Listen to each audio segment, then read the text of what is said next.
नमस्कार। आप सभी दर्शकों का अपने इस चैनल नेचर न्यूट्रिशनल में एक बार फिर से स्वागत करता हूं। आज के इस वीडियो में मशरूम फार्मिंग से संबंधित क्या क्या तकनीकी चीज़ें चाहिए, क्या क्या उपकरण चाहिए, इसके बारे में जानकारी दूंगा। ये जानकारी इसलिए ज़रूरी है कि अगर आप मशरूम फार्मिंग की शुरुआत कर रहे हैं या करने वाले हैं तो आपको प्लांट में इस्तेमाल होने वाली ज़रूरी चीज़ों के बारे में पता होना चाहिए। अगर पता नहीं होगा और आपने काम शुरू कर दिया तो बीच में जैसे जैसे इनकी ज़रूरत पड़ेगी आपको बाज़ार जाना पड़ेगा। ज़रूरी काम छोड़कर गैर ज़रूरी चीज़ों के लिए बाज़ार भागना पड़ेगा और कई बार बाज़ार में भी ये चीज़ें उपलब्ध नहीं होती है। तो ज़रूरी है कि इनकी एक लिस्ट बना लीजिए, इनको पहले ख़रीद लीजिए, इनकी व्यवस्था कर लीजिए, तब मशरूम फार्मिंग की शुरुआत कीजिए। वीडियो के अंत में मैं आपको बताऊंगा कि मशरूम प्लांट में जो फ्लाइज आ जाती हैं, जो मक्खियों की समस्या होती है, उसकी कैसे रोकथाम की जाए। बाज़ार में ऐसे कौन कौन से प्रोडक्ट हैं जो इनके लिए हैं और हम लोगों ने अपने प्लांट में क्या क्या तरीके अपनाए हुए हैं, हम उसके बारे में भी आपको विस्तृत से जानकारी देंगे। तो आइए समय जाया ना करते हुए शुरुआत करते हैं आज के इस वीडियो की।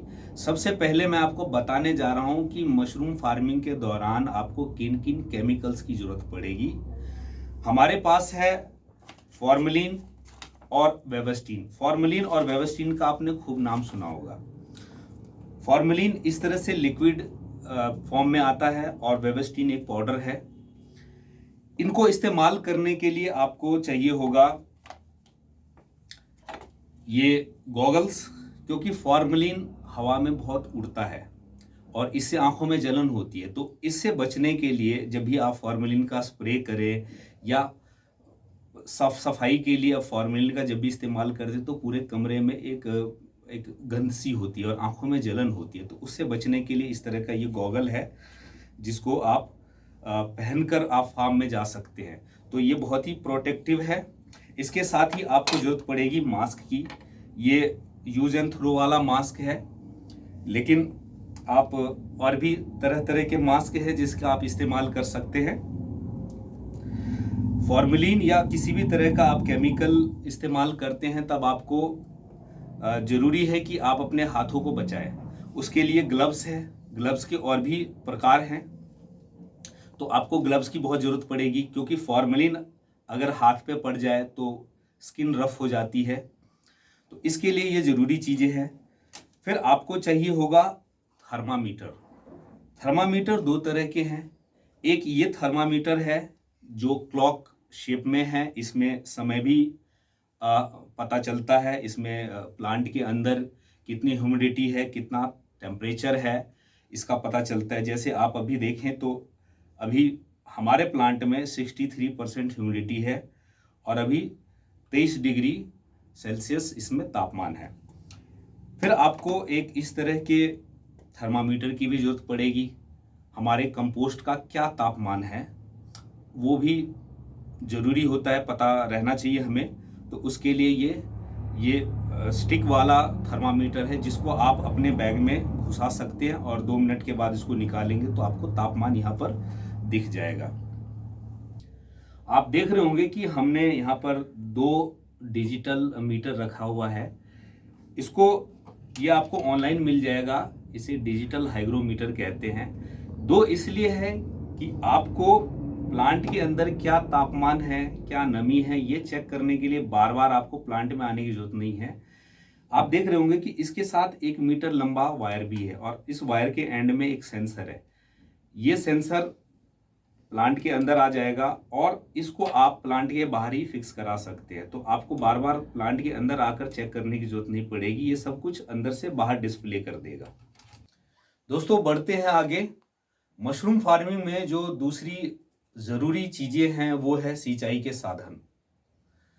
मशरूम फार्मिंग में ख़ास तौर पे बटन मशरूम की पैदावार लेते हुए हमें उसकी लगभग प्रतिदिन सिंचाई करनी होती है। तो आप देख रहे होंगे हमारे पास 3 अलग अलग साइज के स्प्रे पंप हैं। ये सबसे बड़ा है, इसकी क्षमता 16 लीटर की है। ये 5 लीटर का है और ये 1.5 लीटर का है।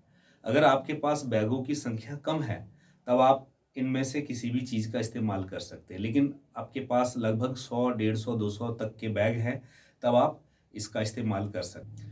और आपके पास अगर 200 से ज़्यादा बैग हैं तब आप डायरेक्ट पाइप से मोटर चलाकर सिंचाई कर सकते हैं। पाइप के आगे स्प्रे वाला नोजल आ जाता है, वो लग जाता है और आप उसकी सिंचाई कर सकते हैं।